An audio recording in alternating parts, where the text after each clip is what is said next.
लालची चूहे की कहानी। एक बार एक लालची चूहे ने मकई से भरी टोकरी देखी, जिसे देखकर उसके मन में लालच आ गया। वह सभी मकई खाना चाहता था, इसलिए उसने टोकरी में एक छोटा सा छेद बनाया। वह छेद के माध्यम से वह मकई के बोरे में नीचे से घुस गया और जब तक उसका पेट खाली था तब तक उसने बहुत सारा मक्का खाया और बहुत खुश था।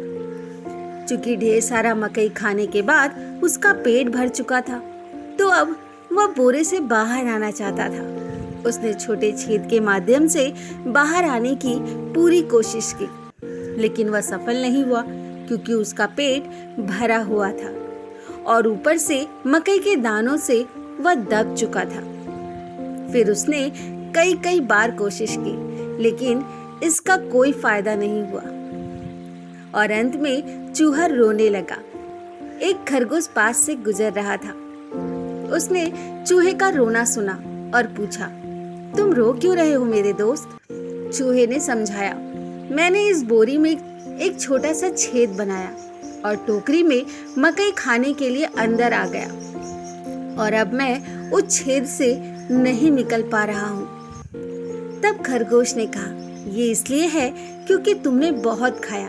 अपने पेट के सुकड़ने तक प्रतीक्षा करें। खरगोश हंसा और चला गया।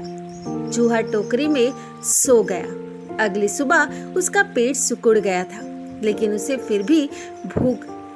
फिर से भूख लगी थी। फिर वह कुछ और मकई खाना चाहता था। भूख के मारे वह टोकरी से बाहर निकलने के बारे में सब भूल गया। इसलिए उसने मक्का खाया और उसका पेट फिर से बड़ा हो गया। भरपेट खाने के बाद चूहे को याद आया कि उसे बचना था, जिसके लिए उसे बोरे से बाहर निकलना है, लेकिन पेट फूल जाने से फिर से वह बाहर नहीं निकल सका। उसने सोचा, ओह, अब मैं कल बाहर जाऊंगा। फिर कुछ समय बाद वहां एक बिल्ली गुजरी, जिसे चूहे की सुगंध से वहीं रुक गई और चूहे को मौका देखकर मार डाला। फिर वह उस चूहे को मारकर खा गया और इस प्रकार अत्यधिक लालच के चलते चूहा उस बोरे से बाहर भी नहीं निकल पाया और अपना जान भी गंवा दिया।